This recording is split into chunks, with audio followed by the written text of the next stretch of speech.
because I took a non-traditional route into software development, I was exposed to a lot of different kind of possible career paths. In the early days, like when I was still in college, I was just trying to pay the bills however I could. So a lot of those jobs were jobs like retention, Mm, escalations, customer success, sales. So I was exposed, not intentionally, but I was exposed to many parts of the business. And before I really got into engineering, and after I was decided I didn't want to do physics, I thought I was going to be a marketer. And so that was kind of the way that marketing was actually the way that I dipped my toe into the startup ecosystem. I thought that I was just largely unaware of startups at the time that I was, had first started into higher education. I just didn't even really know what that was. And so I was introduced to it because I had a friend who wanted to scale his remote tech support business. And he's like, hey, sales, marketing, because I wasn't an engineer at that point. So he says, sales, marketing.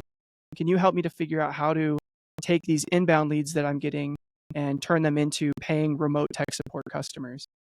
And and I was like, yeah, I love sales. Let's talk about sales. And after a few hours of me just kind of downloading everything that I thought about sales, he was like, oh my gosh, you have to help me with this. And that was the first time that I had ever even considered the idea that you could just start something, that you could offer a service, and if it was valuable to people, they would just pay you for it. And that started like honestly a decade long love of startups.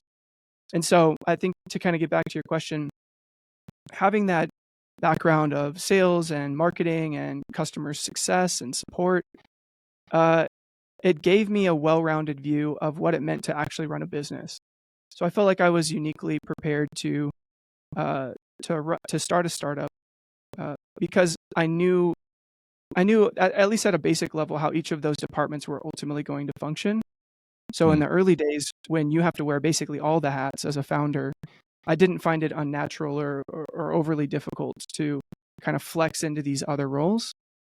And I'm a big believer that when you're starting, when you're early days and it's just you and your co-founder,